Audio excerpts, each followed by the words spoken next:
आज हॉटेलसारखी डिश मी घरीच रेडी केली होती. त्यासाठी घेतला होता 1 कांदा, 1 टोमॅटो, 1 हिरवी मिरची, 2 सुक्या मिरच्या, थोडेसे खडे मसाले, अद्रक, लसूण या सगळ्या साहित्याला तव्यावर घातलं, छान परतून घेतलं आणि त्याचं वाटण करून घेतलं होतं. मग घेतला होता एक छोटा बाउल. त्यामध्ये घातला होता मी 1 चमचा काश्मीरी लाल मिरची पावडर, 1 चमचा मालवणी मसाला, अर्धा चमचा हळद, 1 चमचा धनेपूड, 1 चमचा गरम मसाला असं सगळं घालायचं आहे आणि थोडंसं पाणी घालून त्याची ही पेस्ट करून घेतली होती. नंतर इथे घेतले होते रात्रभर भिजत घातलेले मी काबुली चणे. त्यांना 4 शिट्या करून शिजवून घेतलं आणि नंतर फोडणीला घातलं होतं मी लसूण, थोडंसं जिरं, कढीपत्ता.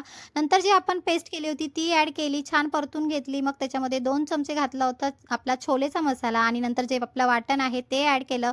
झाकण मारून त्याला थोडंसं तेल सुटेपर्यंत वाट बघितली. मग ॲड केले होते आपले छोले आणि त्यातलं जे पाणी होतं तेही त्याच्यात ॲड केलं. चवीनुसार आपल्याला मीठ घालायचं आहे आणि नंतर पुन्हा एकदा झाकण मारून छान शिजवून घ्यायचे आहेत छोले आणि छोले असे आपली घरीच हॉटेलसारखे रेडी झाले होते. मग ॲड केली होती मी कोथिंबीर आणि नंतर फोडणीची तयारी केली. फोडणीला घातले होते अद्रकची कापं, थोडीशी कोथिंबीर आणि मस्तपैकी अशी तंदुरी रोटी ही घरी केली होती. छान झाली होती भाजी. आता कशी वाटली तुम्हाला मला कमेंट करून नक्की सांगा. चला बाय.